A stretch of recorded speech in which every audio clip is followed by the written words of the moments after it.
Je compte faire pour valoriser la profession enseignante. La profession enseignante, elle a naturellement plus de valeur que n'importe quelle autre profession. Parce que c'est une profession qui forme l'individu, qui le prépare à la vie, qui le prépare à l'insertion. Et que c'est par l'enseignement qu'on transmet des valeurs, c'est par l'enseignement qu'on transmet le savoir. Donc cette profession, par définition, elle a plus de valeur que n'importe quelle autre profession. Maintenant, comment faire pour soutenir l'enseignant? Le soutien à l'enseignant c'est pas ce qui valorise l'enseignant, c'est reconnaître la valeur de l'enseignant. Mais l'enseignant, par définition, sa profession, elle a sa valeur. Le gouvernement met un point d'honneur sur l'éducation de façon générale. Parce que c'est de l'éducation qu'on prépare la société à travers des individus qu'on forme en leur inculquant des valeurs à travers lesquelles ils pourront servir leur pays, à travers lesquelles ils pourront être utiles à leurs semblables et à travers lesquelles ils pourront être utiles à leur communauté et j'allais même dire à l'environnement. Les enseignants, comme dans d'autres professions de la fonction publique, ont eu beaucoup de revendications qui ont été prises en charge diversement par les différents gouvernements.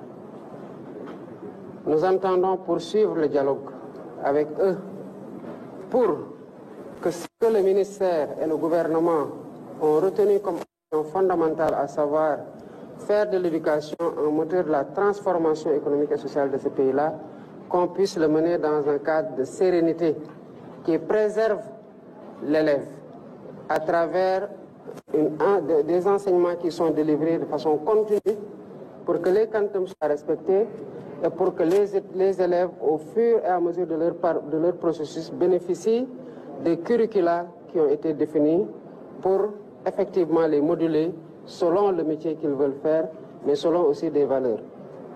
Et cela me permet d'embrayer sur la deuxième question. Qu'est-ce que j'ai appris à l'école comme valeurs humaines et civiques que je compte transmettre? Je dirais d'abord l'humilité. C'est d'arriver dans une classe et de trouver une personne qui a fait le parcours que vous avez fait et qui a peut-être des décennies et des décennies d'expérience dans la transmission du savoir.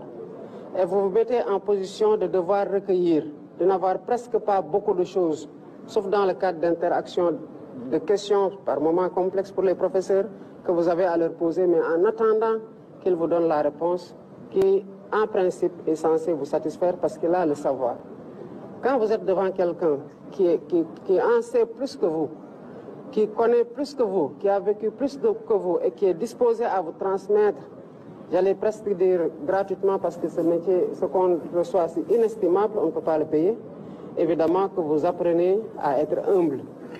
Mais quand vous êtes dans un environnement aussi avec d'autres élèves, vous avez le même QI, vous avez en principe les mêmes prédispositions. Qu'est-ce qui fait la différence? Le travail acharné, la recherche permanente et la compétition saine entre élèves. Pour vous dire que si tel élève a pu exceller dans cette matière-là, ce n'est pas forcément un don naturel. C'est d'abord et avant tout le fruit de son effort, de son sérieux, de son engagement dans ce qu'il est en train de faire. Et c'est la valeur travail. Il y a deux domaines dans lesquels j'ai appris que l'effort ne se perd jamais. C'est le sport. Quand vous faites vraiment du sport, vous voyez les résultats par rapport même à votre physiologie. Le sportif qui s'entraîne le plus progresse plus que celui qui s'entraîne moins.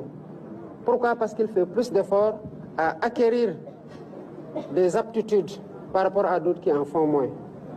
L'autre, c'est dans le domaine de l'apprentissage, quel que soit le métier.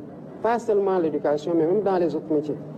Celui qui y met plus de sérieux, qui y consacre plus de temps et qui est conscient des objectifs qu'il recherche à travers ses efforts permanents plutôt, et celui qui s'érige comme étant le meilleur. Donc, humilité, travail. La troisième question. C'est ici. Vous voulez parler devant. Bonjour, Monsieur le Président. Reculez un peu. L'immigration irrégulière est, comme vous le savez, devenue un fléau dans ce pays. Quels conseils donnez-vous aux élèves pour qu'ils poursuivent leurs études et continuent de croire en eux? Après le drame de Mbour, je crois, de Saint-Louis, il y a un rescapé. Il y a eu plusieurs morts et il y a un rescapé que j'ai suivi qui a 17 ans, qui dit qu'il est encore plus déterminé, malgré ce qu'il a vécu, malgré les morts qu'il a vues, à repartir. À 17 ans, il dit pourquoi il prend autant de risques, parce qu'il veut réussir. À 17 ans, on n'a pas encore échoué. À 17 ans, on n'a pas encore échoué, parce qu'on n'est même pas encore majeur. Il faut que dans les familles, dans la société, qu'on valorise autre chose que le matériel. C'est respecter les autres membres de la famille qui n'ont pas une réussite matérielle, mais qui incarnent des valeurs, une exemplarité, et qui forcent le respect parce qu'ils ne volent pas, ils ne mentent pas, ils ne transgressent pas les règles de vie en société. Mais l'immigration semble être aujourd'hui n'être motivée que par la recherche de l'argent. Que par la recherche de l'argent, que par la recherche du bien matériel, que par la recherche du confort, que des choses éphémères. Si une société est bâtie dans le cadre de cette compétition-là, évidemment, toutes les valeurs basculent, y compris la valeur fondamentale, à savoir le respect de la vie humaine. Et ceux qui étudient, ils doivent avoir de la patience et savoir qu'il y a un temps de formatage, d'apprentissage, d'acquisition d'expérience, de recherche du travail, de recherche dans l'auto-emploi, avant de considérer qu'il faut aller dans ce péril de l'immigration clandestine, qui, même en dernier ressort, ne doit pas être une solution. L'autre chose, c'est que les pays-là dans lesquels ils vont, mais il n'y a que des humains qui sont là-bas. Leur pays n'était pas là-bas. S'ils s'étaient enfuis, qu'ils avaient quitté ces pays-là, ils ne les auraient pas bâtis. Ils sont restés, ça a été difficile. Ils ont connu les guerres, ils ont connu la dictature. Ils ont connu la famine, ils ont connu la pauvreté. Mais ils sont restés, ils se sont serrés la ceinture et les coudes, ils ont travaillé pour changer le visage de leur pays. Nous devons croire qu'ici aussi, c'est à nous de faire la même chose pour bâtir notre pays. Il n'y a pas de miracle. Ce n'est pas des djinns, ce n'est pas des anges. Non, c'est l'effort et l'objectif commun que nous devons avoir de faire progresser notre pays. Et ça, au quotidien, chacun doit se considérer comme étant celui dont dépend la transformation systémique à laquelle nous avons appelé pour changer radicalement les choses au Sénégal. Quatrième question.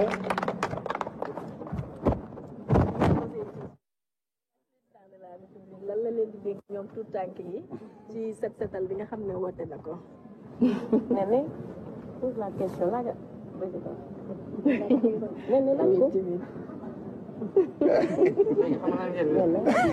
fexe leen rek ba garab bu ñu samp ngeen di woo mag ñi ne leen arrosé leen garab bi ngeen fexe ba garab bi bu ngeen di màgg garab gi di màgg seen wet saa bu nekkee mango bu ngeen màggee di ngeen mën a yuti ci mango yi dégg nga. Salut, Monsieur le Président. Monsieur le Président, actuellement, on constate que beaucoup d'élèves dans notre pays n'atteignent pas la réussite souhaitée. À cet effet, Son Excellence, que compte